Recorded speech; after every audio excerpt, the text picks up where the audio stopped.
உண்மை மற்றும் நீதிக்கான சட்டத்திறனிகள் சங்கமும் ஊடக சந்திப்பொன்றை ஏற்பாடு செய்து இது தொடர்பில் கருத்து தெரிவித்தது. எமது அரசாங்கத்துக்கு 3 முன்மொழிவுகள் இருக்கின்றன.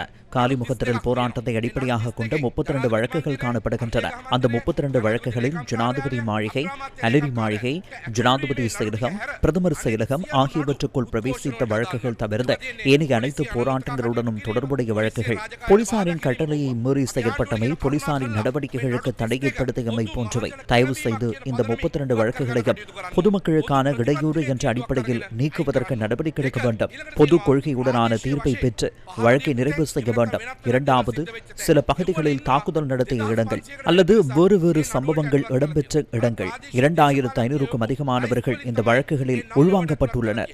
அந்த பகுதிகளில் உள்ள அரசியல்வாதிகள் அனுப்பிய பட்டியலுக்கமைய பெயர்கள் உள்வாங்கப்பட்டுள்ளன. தற்போது அவர்களுக்கு வெளிநாட்டு பயணத்தடை விதித்து 4 வருடங்களாகின்றன. ஒரு இளைஞருக்கும் வெளிநாடு செல்ல முடியாது.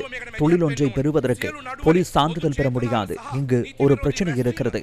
அரசாங்கம் இதில் தலையிட வேண்டும். அனைத்து வழக்குகளிலும் பொது நோக்கம் மற்றும் சட்டவிரோத கூட்டங்களை நீக்க வேண்டும். சட்டத்தினூடாக அதனை செய்ய முடியாவிட்டால் பொதுவான கொள்கை தீர்மானம் ஒன்றை எடுத்து அவற்றை நீக்க வேண்டும். ஏன் வீதியில் இருந்தவர்கள், கூட்டமாக இருந்தவர்கள் அனைவரும் அதிலிருந்து விலகுகின்றார்கள். கடைசியாக குற்றம் நடந்த இடத்தில் இருந்தவர்கள் மிஞ்சுகின்றார்கள். அல்லது தீ வைத்து சொத்துக்களுக்கு சேதம் ஏற்படுத்தி நேரடி சாட்சியங்களுடன் இருப்பவர்கள் இந்த சாட்சியங்களை மதிப்பாய்வு செய்ய வேண்டும். இந்த வழக்குகளை விரைவில் விசாரணைக்குட்படுத்தி நிறைவு செய்ய வேண்டும். அதுதான் எமது முன்மொழிவு. இந்த 3 முன்மொழிவுகளையும் மிக தெளிவாக நாங்கள் அரசாங்கத்திடம் முன்வைப்போம். அரசாங்கம் இதை தெளிவாக இழுத்தடிக்கலாம். அவரிடமிருந்து இவருக்கு வந்திருக்கலாம். நிச்சயமாக ஜனாதிபதி அவர்களே, உங்களால் இதனை செய்ய முடியும்.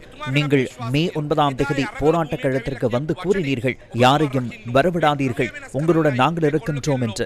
சரி, அவர் மீது நாங்கள் நம்பிக்கை வைக்கின்றோம். ஆகவே ஜனாதிபதி அவர்களே, அன்று போராட்ட களத்திற்கு வந்து நீங்கள் கூறிய அந்த வாக்குறுதிகளை நீங்கள் காப்பாற்ற வேண்டும். ஆகவே இந்த முறையை மாற்றவே இந்த இளைஞர் யுவதிகள், இந்த மக்கள் பொதுவான போராட்டங்களை முன்னெடுத்தார்கள். ஒரு கடமை இருக்கிறது, ஒரு பொறுப்பு இருக்கிறது. இந்த போராட்ட வழக்குகளில் நேர்மையாக தலையீடு செய்யுங்கள். சாதனிய மதியத்துவம் කරන්න. දේපල හෝ ජීවිත විනාශ කරනවට නීතිඥවරු විදිහට අපි විරුද්ධයි.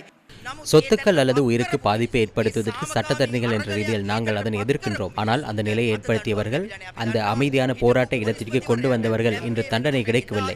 முன்னாள் போலீஸ் மா அதிபருக்கு அன்று அந்த போராட்டக்காரர்கள் மீது தாக்குதல் நடத்தியமை தொடர்பில் குற்றப்பத்திரிகை தாக்கல் செய்யப்பட உள்ளது.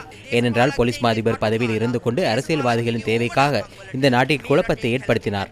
அன்று இருந்த ராஜபக்சர்களுக்கு அது அத்தியாவசியமாக இருந்தது. அந்த சந்தர்ப்பத்தில் நாட்டின் அதிகாரத்தை பிடித்துக் கொண்டிருப்பது அத்தியாவசியமாக இருந்தது. ஆனால் அதற்காக அப்பாவி அரசியல்வாதிகள் தங்கள் உயிரை பலி கொடுக்க நேர்ந்தது.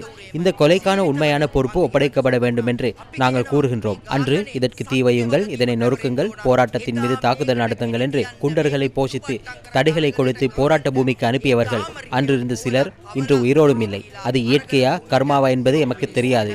ஆகவே இதனை நாங்கள் அரசியல் ரீதியாக தொடர்புபடுத்த தேவையில்லை. இதற்கும் அதிகமாக போராட்டங்களின் வழக்குகள் தொடர்பில் தேடி பார்க்க வேண்டும். අල්මැරුණු තත්ත්වයක් තියෙන්නේ